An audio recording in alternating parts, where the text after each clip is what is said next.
Hi అండి. ఇప్పుడే promo చూసాను. అదుర్స్ అసలు ప్రోమో అయితే.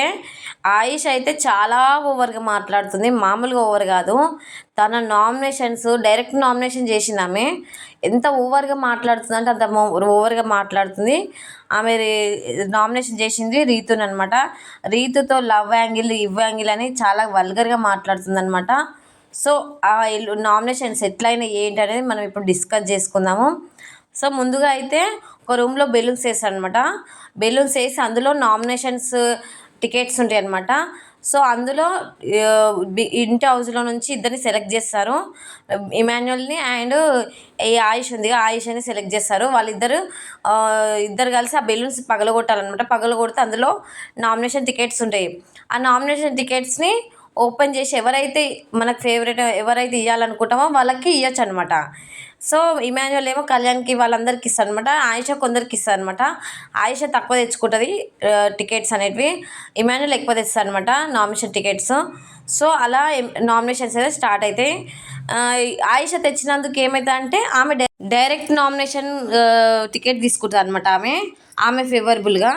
సో, అలా తీసుకున్నప్పుడు రీతుని సెలెక్ట్ చేసుకుంటుంది. రీతుని సెలెక్ట్ చేసుకొని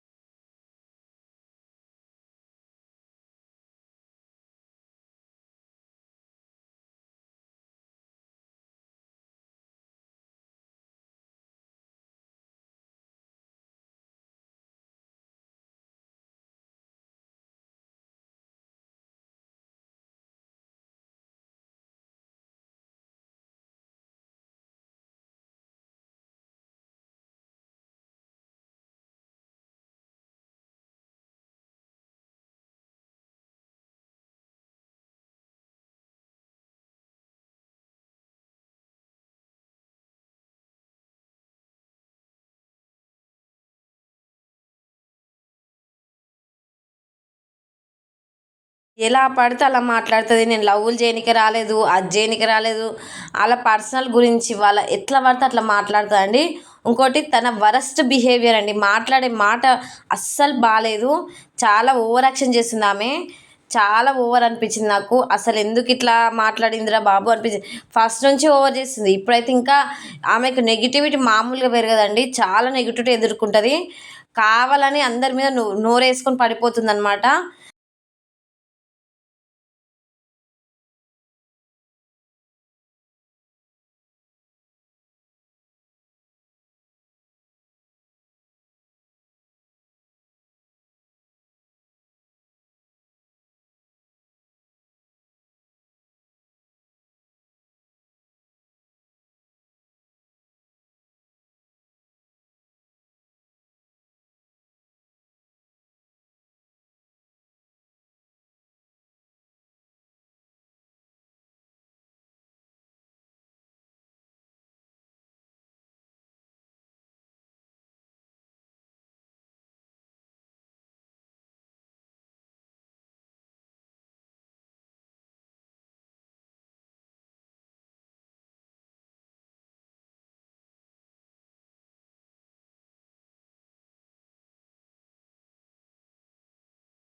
నాగ్ సార్ గూడా మొన్న ఏమన్నా ఫైర్ అయితాడేమో అని ఎక్స్‌పెక్ట్ జేశాను. అస్సలు ఫైర్ గాలేదు. ఏదో చేసింది కరెక్ట్. వైల్డ్ కార్డ్స్ అంటేనే గ్రేట్ అన్నట్టు చూపించిండు. నాకసలు నచ్చలేదు. ఆమె ఇంకా ఎక్కువ రెచ్చిపోతుంది. మామూలుగా రెచ్చిపోతలేదు. ఎక్కువ ఓవర్ యాక్షన్ జేయడము, ఎలా పడితే నీ ఓవర్ యాక్షన్ ఏందే అని అంటుందసలు. తోని ఏంటి నీ ఓవర్ యాక్షన్ ఏంటి అని అంటుంది. అంటే ఏంటి అంటే ఏందన్నట్టు ఏ గీ అసలు ఏంటి ఆ వర్డ్స్ అట్లా గలీజ్గా నాకైతే చెత్తలా అనిపించింది. అసలు ఆమె బిహేవియర్ చాలా చెత్త. దీన్ని ఎప్పుడో నేను నామినేషన్లో చేశారు ఖచ్చితంగా. ఈ 2 వారాల కంటే ఎక్కువ ఉండలేదు ఇది. ఈ ఫైటింగ్లు పెట్టుకుంటే ఇట్లనే ఉంటే ఖచ్చితంగా ఆడియన్స్ చాలా నెగిటివ్గా ఫీల్ అవుతారు. ఇప్పటికే ఓటింగ్ కూడా తక్కువ పడుతుంది ఈమెకి. ఖచ్చితంగా ఎలిమినేట్ అవుతుంది. ఏమన్నా పవర్స్ వల్ల బిగ్ బాస్ ఉంచితే ఉంచొచ్చు, కానీ ఇది మాత్రం ఖచ్చితంగా ఎలిమినేట్ అవుతుంది. నాకే వరస్ట్ అనిపించింది ఆమె బిహేవియరు. సో అలా అనమాట. అలా బిహేవియర్ బాగా గలీజ్గా అనిపించింది. ఇంకోటి రమ్య చిట్టి పికిల్స్, ఆమె ఆమె ఇంకా ఓవర్. వీళ్ళిద్దరే ఓవర్ అనిపించింది. ఆ మాధురి గారు కొంచెం తగ్గారు పాపం. మాధురి గారు ఎట్లా అంటే నాగ్ సార్ చెప్పినప్పటి నుంచి కంట్రోల్గా ఉండి అందరితోనూ మింగిల్ అవుతుంది. ఈ రమ్య చిట్టి పికిల్స్ మాత్రం దీనికి గట్టిగా కౌంటర్ వాళ్ళలేదు కాబట్టి ఇది ఇంకా ఎక్కువ రెచ్చిపోతుంది. వరస్ట్. నాకు అస్సలు నచ్చట్లేదు. ఇంకోటి తనుజని నామినేట్ చేసుకుంటూ తనుజతోని నీకు బ్రెయిన్ పెరగలేదు, అసలు బాడీ పెరిగింది కానీ బ్రెయిన్ పెరగలేదు, ఏజ్ పెరిగింది కానీ బ్రెయిన్ పెరగలేదు. ఇలాంటి మాటలు అనడం ఏమైనా కరెక్టేనా? ఆమె ఎందుకంత టార్గెట్గా పెట్టుకొచ్చి మరి ఇంత వల్గారిటీ మాట్లాడడం కరెక్ట్? ఎలా పడితే అలా మాట్లాడడం చాలా రాంగ్. ఇంతవరకు ఎవరు ఇలా ఏ సీజన్లో ఇట్లా అనలేదు అసలు. దే పోవే రావే ఇవి ఇలాంటి మాటలు రాలేదు అసలు. ఈ చిట్టి పికిల్స్ అని ఖచ్చితంగా తీసేస్తారు. నాకు తెలిసినంత వరకు ఇది 2-3 వారాల కంటే ఎక్కువ ఉండలేదు ఈమె. నాకు తెలిసినంత వరకు పోతుంది. ఇట్లనే బిహేవియర్ ఉంటే ఆ నాగ్ సార్ క్లాస్ వీకకుండా ఇట్లనే పైకి లేపుతుంటే మాత్రం ఖచ్చితంగా ఆడియన్స్ ఓట్స్ కూడా సరిగ్గా వర్కౌట్ అవుతలేదు బిగ్ బాస్లో. ఇలాగే చేసుకుంటుంటే ఎవడు బిగ్ బాస్ చూడడు. సో అలా అనమాట. తనుజని ఎలా పడితే అలా అంటే లాస్ట్ తనుజ ఇచ్చి పడేసింది అనమాట. లాస్ట్కు తనుజ కూడా గట్టిగా మాట్లాడింది. ఆర్గ్యుమెంట్ గట్టిగా మాట్లాడే వరకల్లా అది మూసుకొని పోయింది అనమాట. రమ్య చిట్టి పిగిల్స్ ఆమె మూసుకొని పోయింది. సో అలా ఆర్గ్యుమెంట్స్ అయిపోయినాయి అనమాట. ఇంకోటి దివ్య మాట్లాడింది. దివ్య కూడా కరెక్ట్గా మాట్లాడింది. సాయి శ్రీనివాస్ విషయంలో దివ్య కరెక్ట్గా మాట్లాడింది. బట్ ఎగ్జాంపుల్ చెప్పి ఉంటే బాగుండు అనిపించింది. ఆయన ఒక ఎగ్జాంపుల్ చెప్పన్నప్పుడు దివ్య ఎగ్జాంపుల్ చెప్పలేదు. సో ఆ ప్రోమోలో చూసిన దాన్ని బట్టి ఎగ్జాంపుల్ చెప్పలేదు మనకు ఎపిసోడ్ చూస్తే క్లారిటీగా అర్థమవుతుంది అనమాట. సో దివ్య సాయిని నామినేట్ చేశారనమాట. సాయి కూడా నాకు అంత నచ్చలేదు. ఎప్పుడు ఎట్లా మాట్లాడతా అంటే మనతో ఎవరు మాట్లాడతలేరు, మనతో ఎవరు మింగిల్ అవుతలేరు, వీళ్ళు వేరు మేము వేరు అనే ఆయన కూడా అంతే నెగిటివ్గా ఆలోచిస్తుండు. ఫస్ట్లో వచ్చి మమ్మల్ని అసలు మాట్లాడట్లేదు, మనం వేరు వాళ్ళు వేరు అన్నట్టు ఉంటుండనే ఆయన చెప్పిండు. తర్వాత ఇప్పుడు ఆయన అదే విధంగా ఉంటుండు కదా. సో ఏదో ఒక టార్గెట్ పెట్టుకుని వచ్చిర్రు. ప్రతి ఒక్కరు టార్గెట్తో వచ్చిర్రు. సో ఈయన కూడా ఒక టార్గెట్తో వచ్చిండు. ఎవరిని కళ్యాణ్ని టార్గెట్ పెట్టుకొని వచ్చిండు అనమాట ఈయన. సో రమ్య నామినేషన్ చేసింది కరెక్టే. బట్ ఎగ్జాంపుల్ చెప్పినంటే బాగుండు అనిపించింది.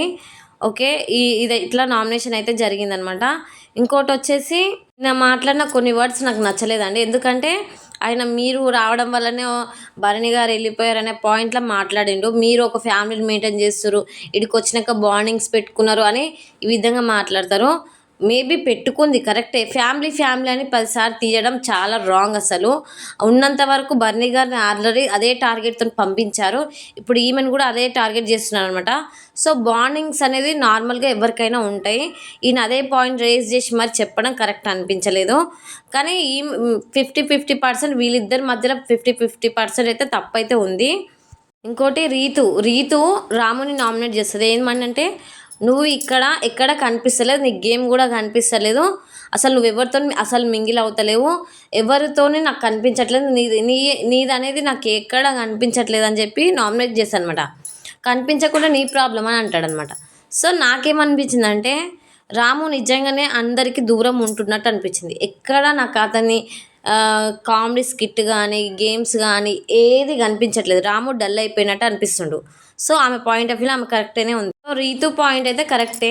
ఇంకోటి రాము ఏమంటే నేను ఎవరు సపోర్ట్ తీసుకొని రాలేదు అని అంటాడు. ఎవరిని సపోర్ట్ చేయి అడగమంటే, కానీ భరణి గారు సపోర్ట్ తీసుకొని ఆడిండు, అది మర్చిపోయిండు అనమాట. సో ఆ విధంగా నాకు రాముది తప్పు అనిపించింది. రీతు చెప్పిన పాయింట్స్ అన్నీ కరెక్ట్ అనిపించింది నామినేషన్కి. సో మొత్తానికి నామినేషన్స్ అయితే ఇలా జరిగాయండి. మీకు ఎలా అనిపించింది ఏంటనేది మీరు కామెంట్ చేయండి. మీ ఫేవరెట్ ఎవరు అనేది కూడా కామెంట్ చేయండి. నా రివ్యూ నచ్చితే లైక్ చేయండి, షేర్ చేయండి, సబ్స్క్రైబ్ చేయండి. నచ్చితే మాత్రమే లైక్ చేయండి, సబ్స్క్రైబ్ చేయండి ఫ్రెండ్స్. బాయ్.